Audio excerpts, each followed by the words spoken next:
Abantu abava mu bitundu by'e Gayaza oba ku luguudo lw'e Gayaza ennaku 2-3 kati eziise amaaso gaabwe bagakeereza ku bakuumaddembe oba abasajja bannamagye abawanvu n'abampi ababadde babembedde ku makubo ag'enjawulo okusingira ddala ku sayidi ya kumbuzi awo wamu n'ebitundu ebirinaanyeewo. Bakiranga ne mu makubo bayimiriddemu era nga bataddemu emisanvu egy'enjawulo nga buli muntu okubayitako olina kusooka kubanga oyazibwa oba nga okeberebwa, naddala ab'ebidduka eby'enjawulo okwabadde aba booda wamu n'abamotoka mu nkula efaananako bw'etyo. Bw'obanga olina helmet wabadde mukwano gwange ng'abamu we bakutunuulira osobola okuba nga olina okugijjako, ate bw'ebanga mmotoka nga bagikebera ne ssekukebera yenna n'okufaakuuza buli weetaagisa. Kino nno kyatandise okuba nga kitiisa bangi n'emitima gyabwe okubeera nga tegitudde wamu. Bakira abangi ne batandika okuba nga baddukira ku mikutu gy'amawulire egy'enjawulo okulaba butya ogwandibanga gwe gwabadde gubadde, wabula ekyasinze okuba nga kibeewuunyisa ti n'emikutu egy'enjawulo egyesigibwa mu ggwanga gyabadde tegimanyi nsonga lwaki military wamu n'amagye gali gavaawo mpitewo gabadde gabembedde ku makubo n'okuba nti gabadde gakola ebikwekwete ebyo. Case in point, the Daily Monitor reported that military had mounted roadblocks along Gayaza Road at Kitetika, popularly known as Kumbuzi, at the same time as stopping and checking vehicles both entering and leaving Kampala. Similar roadblocks were reported to be on the outskirts of the city, including Chinawataka. And by the time of the report that a Daily Monitor filed, they said that the operation was not established. The reason or the purpose for the operation had not been established at the time they were reporting. Ekyabadde kitegeeza nti n'omukutu ogw'amawulire gu the Daily Monitor we gwagezezaako okubeera nga gwekenneenya wano na wali okumanya butya ensonga yabadde ki nabo babadde tebamanyi. Bakira aba National Unity Platform oba ab'ekibiina ki NUP batandise okuba nga bagamba nti engeri gyekiri nti Bobi Wine akwata ku luguudo lweyo okubanga dda ewuwe kyandibanga ye yabadde ensonga, wabula bano nabo babadde bateebereza n'okubeera mu mbeera eyambu nga nabo bagamba nti byambu oba byandibwa oba tebiibe. Kati nno Bobi Wine ye kennyini ng'akozesa omukutu gwe omugattabantu era gwatera okuba ng'akozesa ensangi zino engeri gyekiri nti takyatuuka mu mawulire direct, yawandiisa obubaka buno nga bwabadde bulagira ddala nti naye kennyini yabadde akitwalidde ddala era n'okukyambala nti abasajja bano emisanvu babadde tebataddewo gyakusaagirira busaagirize bakira yandibanga gwe babadde batagetinze. Bobi Wine bw'atyo yawandiise yagamba nti they are staging these roadblocks, inconveniencing citizens everywhere in search for a man who is hiding in plain sight. One would think the Museveni regime learned from its experience in the bush not to bother searching for anyone. The citizens decided to hide, but clearly it didn't. Bubaka bwabadde buwandiikiddwa Bobi Wine ng'alaga nga abasajja abawanvu n'abampi we bandiba nti babadde ku ye nga gwe banoonya, wabula n'agamba nti naye ddala gavumenti eno tekimanyi bulungi nti teyina kutataaganya na kulumbagana n'okutandika okufaakuza okunoonya oyo abannayuganda bwe baba basazeewo okubeera nti beekuumira n'okubeera nga bakweka. Kati nno olunaku olwaleero oluvannyuma lw'ebyo byonna n'ebigambo ebyawandiikiddwa Bobi Wine wamu ne bannayuganda okugamba nti amagye gandiba nti gabadde ganoonya ye, amagye g'eggwanga gavuddeyo bino byonna ne gabisambajja era ne gabyegaana ne ssekwegaana yenna, era nga bayise mu mukulu omwogezi w'amagye ensangi zino omukulu Koris Magezi. Era kubanga nkusomera ekiwandiiko kyawandiise ate era mukadde kekamu tewali kijja kubanga kitukugira okukikyusa okuyisiza mu lulimi olwaffe olwaboobwe. Clarification. on military police deployments at checkpoints in the Kampala metropolitan. Kubanka luwe ne wandikidwa olunaku lwange nakusomezi 10 Machi omwaka 2026. Omukulu w'omwogezi w'amagye mu ggwanga agambye nti awandiise ng'ayagala okutereeza n'okubaako by'annyonnyola bannayuganda ku ngeri lwaki mulaba amagye gatandise okubanga gasuula emisanvu ku nguudo ez'enjawulo mu Kampala. Nakusomezi ngambye leero 10 Machi 2026. Agambye nti the UPDF Military Police Brigade working with the Uganda Police Force have embarked on an operation to restore sanity on Ugandan roads, ensure full compliance with traffic regulations by all motorists, impound unregistered or numberless vehicles, and curb the illegal use of sirens, among other measures. Kati omukulu n'agamba nti amagye g'eggwanga olunaku olwaleero nga gakwataganye ne poliisi gatandise okubanga gakola ekikwekweto eky'okuzza obuggya enguudo za Uganda oba okuzza empisa ku nguudo za Uganda.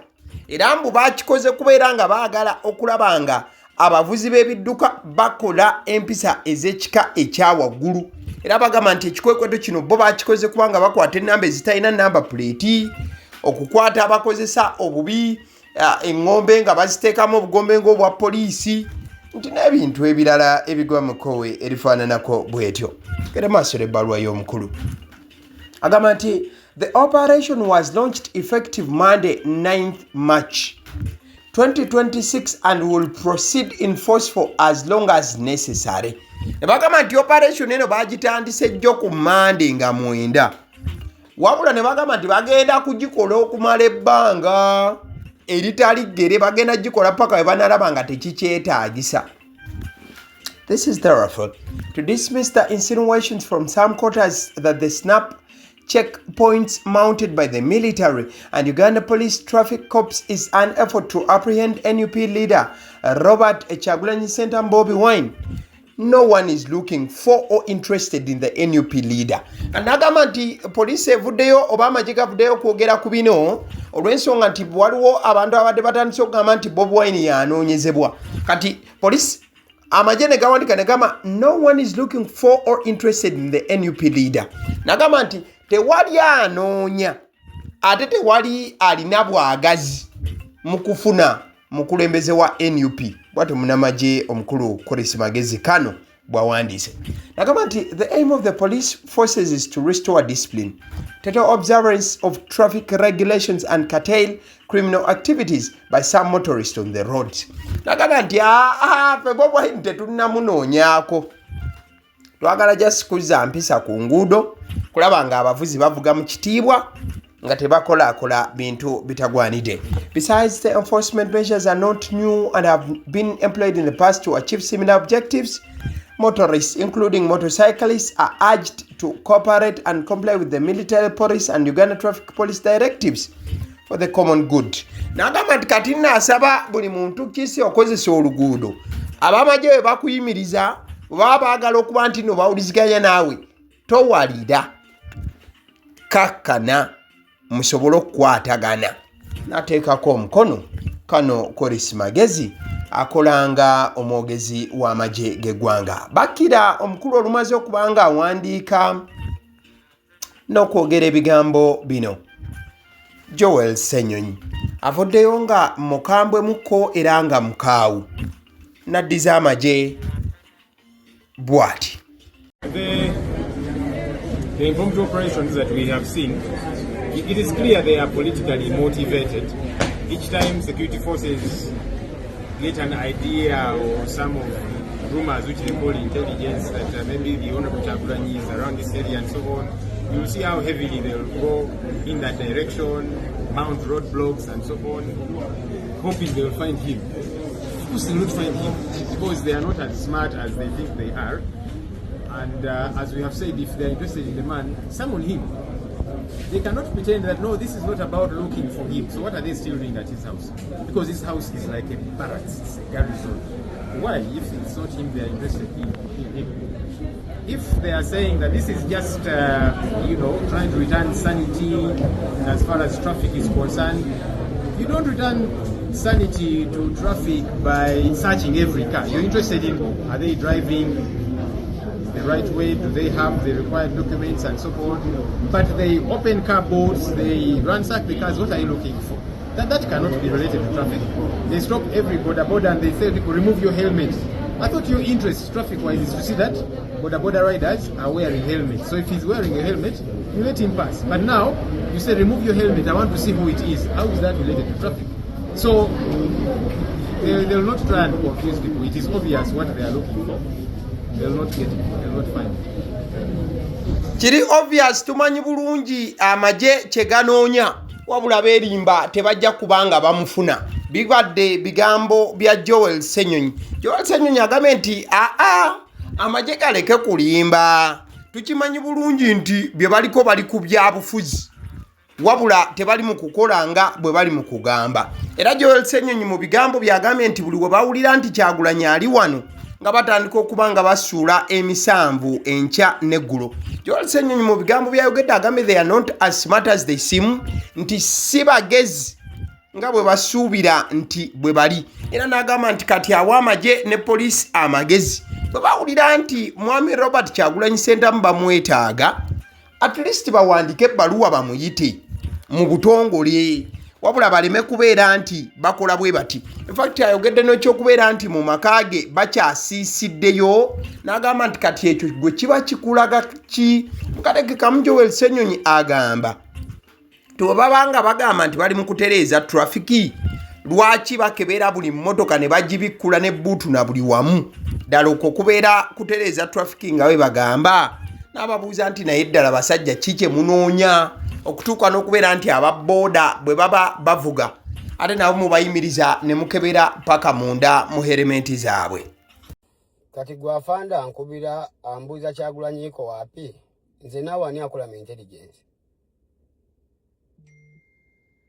Mbadde yabalekera amaka mwe mumanyi bamugafula balakisi ye magere naye ne mudda mu kustressinga abantu ali eyo ke kamwina oyo yamwina. Yakuba essimu yange mu kisiibo kino ngende nsibulukuke nkugamba ekigambo mwana. Akatambi akalikodingiddwa omu ku bayimbi amanyiddwa nga Mansul Semanda, wabula erinnya lyasinga okubanga akozesa ku mikutu emigattabantu lyerya King Saha, ate ng'ono munywanyi nnyo wa Bobi Wine era tebateŋŋana oba bwe balinnya mu kimu. Avuddeyo ye n'ayongera okukakasa nti ekituufu abasajja bankubiddeko ko n'akasimu nga bagezaako okubeera nti bambuuza wa mwami Kyagulanyi gy'ali, wabula saagala babalimbe babiveeko ebyo. Kale tuba tuli awo nno, waliwo omukulu oyo gw'olaba ku screen ali ku wanted, bamutaddeko obukadde 10 bweddu.